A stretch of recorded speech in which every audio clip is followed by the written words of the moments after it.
How do you personally deal with invaders tarnished? Do you brandish your sword in a symphony of combat, sever the digital ties by sending your router into orbit, or perhaps opt for a complete evasion by venturing offline altogether? If you find yourself akin to the unfortunate Joes who've weary of these invaders and crave a harmonious PvE experience with your comrades, then this video might just be your beacon of hope. I'm well aware, my dear pink frosted sprinkled donuts, that we've been indulging in a plethora of videos on the theme of invasions lately, but what can I say?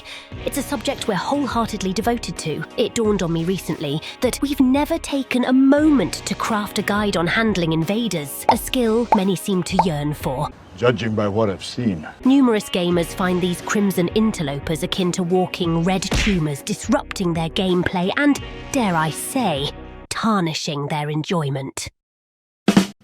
But what if, my plump connoisseurs of calories, I told you that the tempo of an invasion rests entirely within the control of the world's host? Yes, dear Poggy, you hold the reins of the invader's destiny, not them. So let us embark on a journey to unveil the secrets of seizing control over an invader's balls, shall we? But before we begin, the mystery weapon from our last video was the Clean Rot Night Sword. Congratulations to the little candy balls who answered correctly. Stay tuned until the end for the first mystery weapon of the year. In Elden Ring, the invasion scene mostly plays out when you're hanging out with a friend, because let's be real, you most likely won't be using Taunter's Tongue to get invaded solo. It's designed this way to keep things manageable for newcomers and stop them from losing all the hair follicles they have.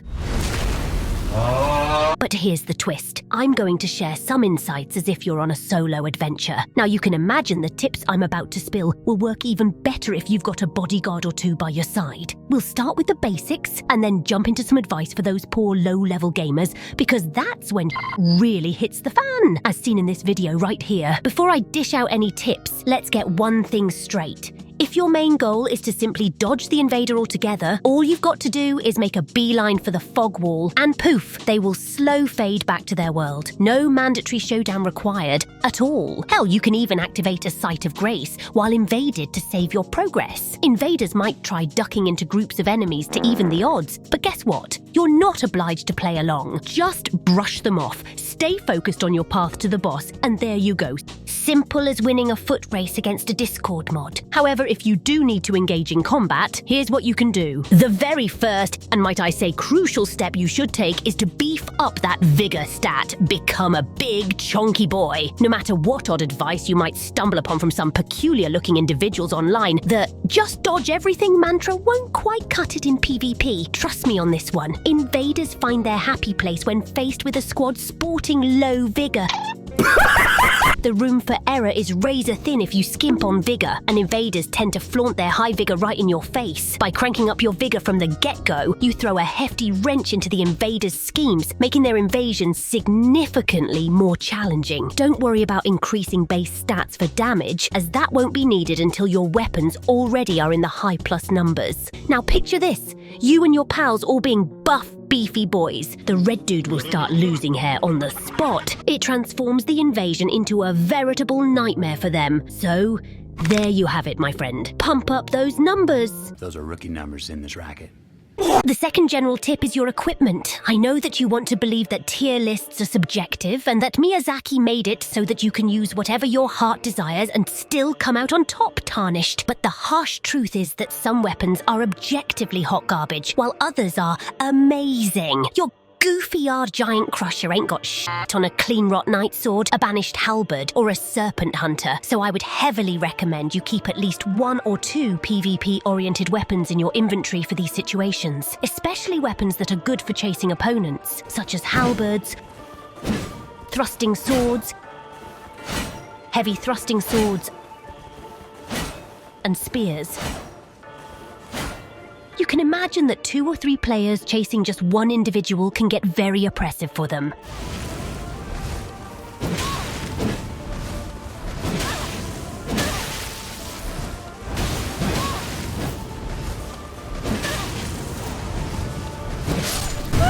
It's even more oppressive if you all run good chasing weapons with status effects, since these can apply through rolls.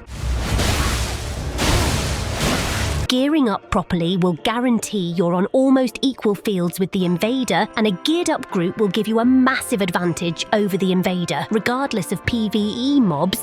But, and there's always a but, when the invasion hits during those shaky early levels, you'll want a specific set of things to dramatically boost your odds of making it out with your butt cheeks intact. What? When you start, you may want to choose either the Vagabond or the Samurai classes, since they both start with high vigor, strength and dexterity. Focus on upgrading your vigor only, since you only need stats to wield weapons. Damage scaling won't do jack shit for you in the early game. Having high vigor is having half the battle won by default. Early obtainable weapons such as the halberd and the estoc are amazing for PvP. The Shamshir is also amazing and can be obtained super early in the High Road Cave in Limgrave.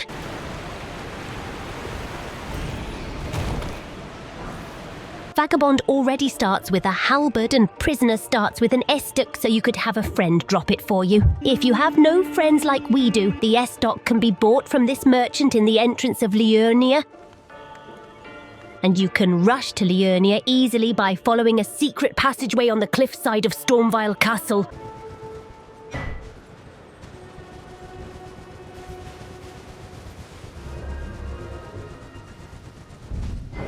These two weapons are all you need for PvP at this level, because you can make them extremely strong with the correct Ashes of War. Sacred Blade can be obtained from a scarab near the Third Church of Marika.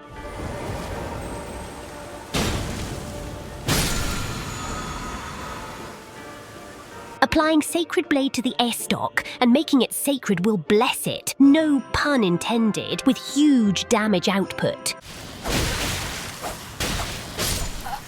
Flaming Strike can be obtained behind Redmane Castle. The road trip there can be quite tricky, but if you simply ignore all the enemies along the way, you should make it there perfectly fine. Simply arrive at the castle entrance, go to your right and jump down to this platform. Keep going up the rocks and follow the cliffside until you reach the cemetery. Unalive the scarab and you will get Flaming Strike. This is one of the best Ashes of War for PvP because the initial L2 fire has a really long, lingering hitbox,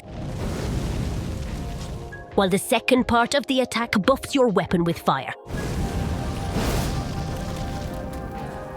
Applying Flaming Strike to your halberd and making it fire will give you a huge damage output as well.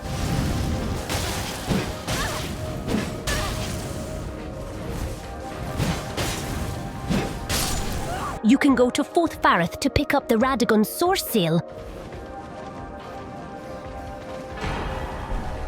which can be quite useful in low levels, but only in low levels. Dump that once you have Godric's Great Rune. Some low-level invaders love to use Scarlet Rot against hosts. Scarlet Rot is super deadly in the early game, because aside from having very big DPS, gamers at that point of the game don't have the correct boluses to cleanse it. However, since you've already been to Liurnia at this point, you may want to pick up Fire, Cleanse Me, from this corpse near the Church of Vows. Whenever you get inflicted with Rot, simply gain some distance between you and the invader. Pop this bad boy and you're good to go. And while you're at Liurnia, you can also pick up the Spear Talisman by the Lakeside Crystal Cave. The Spear Talisman will buff the damage of the counterattacks of your pierce damage weapons.